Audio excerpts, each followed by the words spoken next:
Bom dia, boa tarde e boa noite. Meu nome é Débora Amaral e hoje nós vamos falar sobre a Guerra dos Cabanos. Bom, quando a gente fala sobre a Guerra dos Cabanos, é fundamental lembrar da Confederação do Equador, que foi uma tentativa de deixar Recife ali como uma república. E essa Confederação do Equador ela vai ocorrer em 1824, que é no mesmo ano da nossa primeira Constituição. Mas essa primeira Constituição ela tem uma característica aí peculiar, que é a presença do poder moderador, que é o poder que está acima dos outros poderes. Então, Dom Pedro I, ele destitui a Assembleia e ele faz aí essa Constituição com esse poder que fazia com que tudo ficasse centralizado na mão dele. Era uma espécie de poder absoluto. E aí o pessoal de Pernambuco vai dizer, não, querido, a gente não quer que o poder fique assim centralizado na sua mão. A gente está querendo uma república, a gente está observando o resto da América, inclusive a América Espanhola, e a gente não quer isso. Então eles vão começar a botar muita pressão em Dom Pedro. E aí também tem uma crise ocorrendo na época, e para finalizar, Dom João vai morrer lá em Portugal, então Dom Pedro vai para lá, e em 1831 ele vai abdicar do trono. E aí quando ele abdica do trono, vai surgir um bando, que é o bando de Antônio Timóteo, que vai estar revoltado com o pessoal da Confederação do Equador e vai estar pedindo para Dom Pedro I voltar e para a igreja se institucionalizar, porque acreditavam que se tivesse república ia ter uma espécie de anti-igreja, ia ter um rompimento da base familiar, que é, né, o que muita gente acha. Enfim. E aí esse bando de Antônio Timóteo vai surgir lá no sul de Pernambuco, em Panelas do Miranda, pedindo isso. Isso é uma pontadinha inicial para a Guerra dos Cabanos. Mas esse bando de Antônio Timóteo ele vai ser sufocado no sul de Pernambuco muito rápido. Contudo, o movimento vai se interiorizar e aí ele vai chegar aqui em Alagoas, pelo norte de Alagoas. Então ele vai chegar no Una, em Passo Camaragibe, em Barra Grande, em Jacuípe.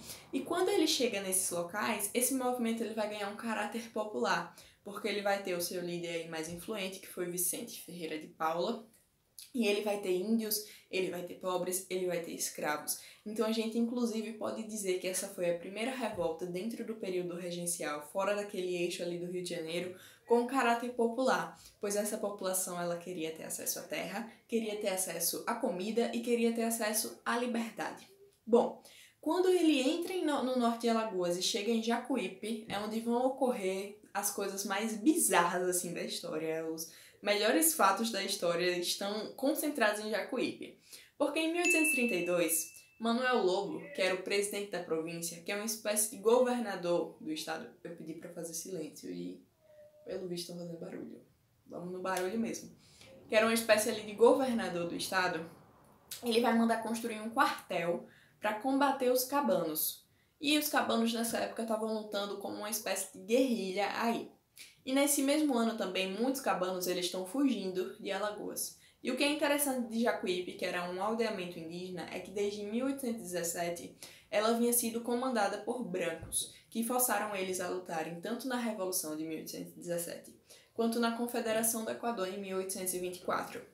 E aí a Guerra dos Cabanos era até uma tentativa para esse aldeamento indígena se libertar de uma vez por todas dessa manipulação que vinha sofrendo há muito, muito tempo. O que acontece nesse momento é que o Manuel Lobo ele vai tentar recrutar esse aldeamento indígena, essa população, mas vai fazer isso sem avisar o cacique. Como é que eu peço alguma coisa sem avisar ao líder, né, velho?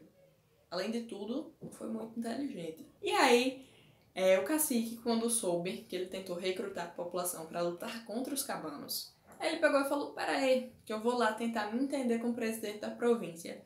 Porém, isso foi uma emboscada, porque quando ele estava a caminho do presidente, pegaram ele, algemaram ele como se ele fosse um malfeitor. E quando ele foi tentar se explicar para o juiz, diz a história que ele não tinha nem se girado por completo, que apunhalaram as costas dele e ele morreu. Aí passou agora o picolé caseiro do Agreste, Caicó, o famoso Caicó.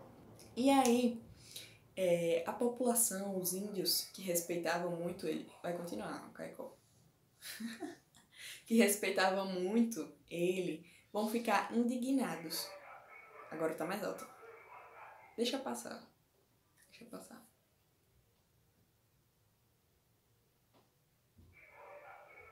Sabor e qualidade. Vamos com barulho mesmo? Bora. E aí, eles ficaram indignados. Começaram a fazer as suas danças de guerras, que são chamadas de poracês.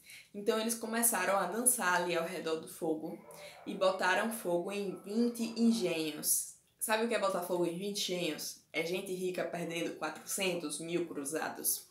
E aí o presidente da província ficou mais arretado ainda com a população indígena e o movimento dos cabanos aí nesse momento ganhando força junto com o Vicente Ferreira de Paula. Então já tinham destruído aí esses 20 engenhos lá em Jacuípe e eles estavam conseguindo incendiar outros locais para ganhar assim esse acesso à terra. Era um movimento aí de resistência, digamos assim. Sendo que o que acontece é que no ano seguinte, em 1833, depois de várias tentativas do presidente Manuel Lobo ter mandado vários capitães, ter mandado várias pessoas para sufocarem essa rebelião, né? Ele vai conseguir entrar em Porto Calvo e ele vai conseguir tomar a população ali. Por quê? Porque já vinha tido um ano todo de desgaste, de luta ali, de guerrilha. Então ele já tinha feito vários ataques e aí nesse a população já estava muito desgastada, muita gente já tinha morrido.